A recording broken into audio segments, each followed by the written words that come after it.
राउरकेला रे जल्लाद को पाशविक कांड 15 वर्षीय नाबालिका गण दुष्कर्म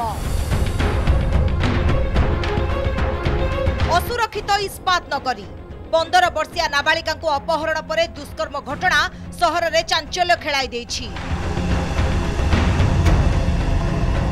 गत 17 तारिख दिन उदितनगर थाना अंचल जड़े नाबालिका कौनसी कारणरू घर पलि आसी रेलवे स्टेशन अंचल में एकुटिया बुलुथिले। एही समय जड़े अभियुक्त तांको सह कथा हेबा परे तांको बाइक रे बसाई बिस्रा अंचल को नहीं जाइथिला। सेठारे थिबा एक घरे नाबालिका को सारा राति दुष्कर्म करिथिला। परे सेही घरे रहुतबा अन्य दुई अभियुक्त मध्य दुष्कर्म करिथिले। 3 जण नर पिशाच मिसी नाबालिका को दुष्कर्म करिथिले। संकटापन्न अवस्था नाबालिका को एक ऑटो रे छाड़ी चली जाइथिले।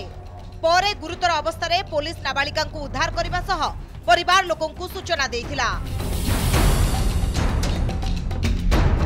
17 तारिख रे जन नाबालिका घर कौन से कारणवशत से पलि जाते राउरकेला सहर में बुलाबुली करुवा समय जड़े अभियुक्त एकुटिया पाइक नहीं जाते बिस्रा एरिया को।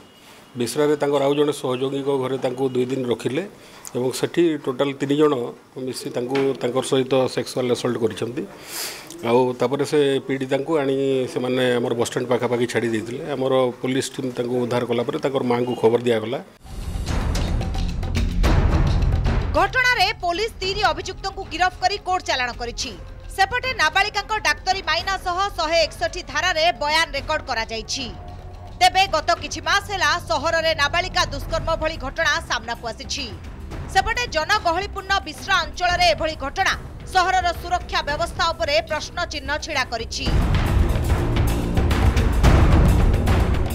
15 वर्ष गोटे नाबालिका झील सांगे गोटे गैंगरेप होती गण दुष्कर्म होती जितेबाला एत बड़ जिनसटे हो गला तो ये आमको लगुच राउरकेला आउ केते दूर सेफ आउ राउरकेला रे को प्रॉब्लम कौन एमती है जे हठात करिकी एते महिला सेफ्टीटा कंप्रोमाइज हो जाइए। असुरक्षित हो पड़ी इस्पात सहर राउरकेला बारंबार एभली घटना घटुची एने पुलिस मध्य एक्शन नौची किंतु एभली घटना रे लागी पारुनी ब्रेक। तेबे नहीं निजे ही सतर्क हेले एभली दुर्घटनारू बर्ती पारिबा। राउरकेला पर्सन गौतम मैती चिन्मय मिश्र, कनक न्यूज।